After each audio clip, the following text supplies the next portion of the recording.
have our allies, the American Doughboys, marching into the arena. The American soldiers of 1917 and 1918. Please give them a round of applause, ladies and gentlemen, our American allies.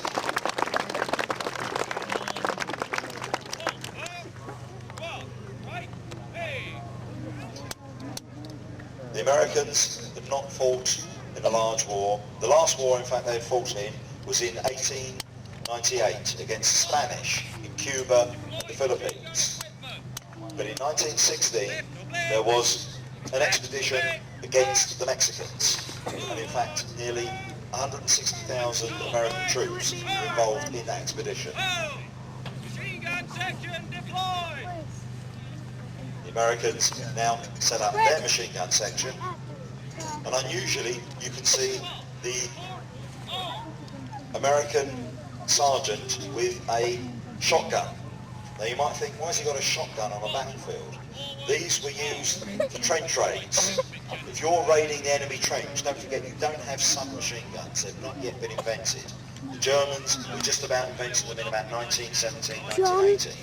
The best way to clear a trench is with a shotgun, a pump-action shotgun.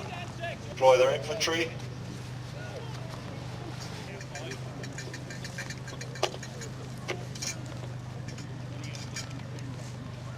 They move and redeploy their machine gun.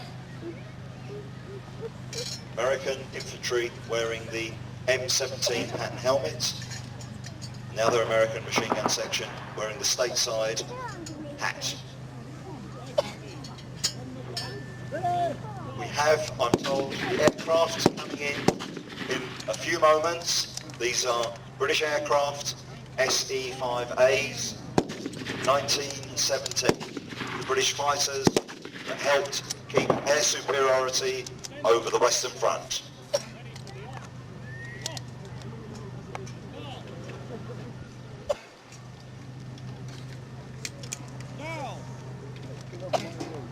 The aircraft, if you look to your right-hand side, coming in from your right-hand side, in fact 3 aircraft, we've got 3 aircraft today.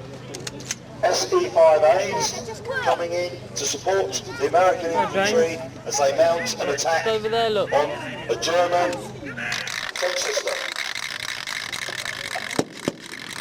Manned flight in aircraft had only existed for about 16 years or so by this time. And it was a great change.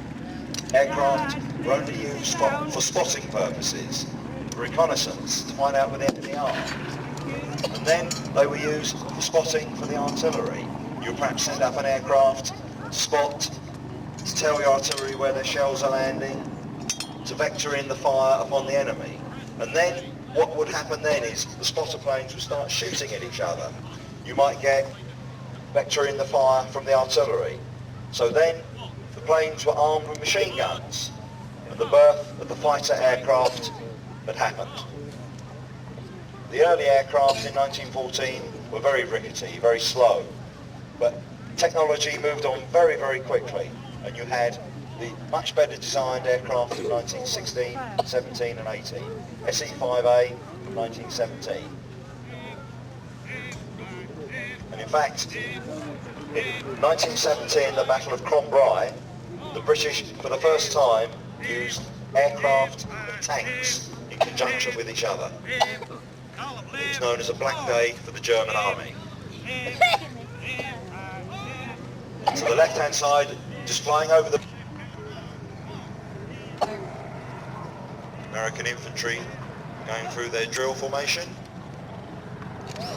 Stripes on the Gideon. Here come the aircraft.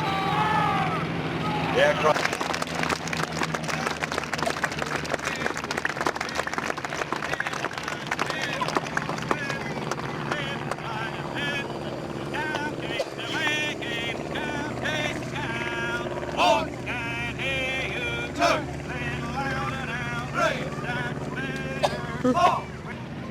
Armed with their machine guns, they can strafe the enemy infantry or the enemy cavalry on the ground. See the aircraft coming. The famous red, white and blue roundels. You can see the anachronism here. Cavalry troopers on the ground changed everything.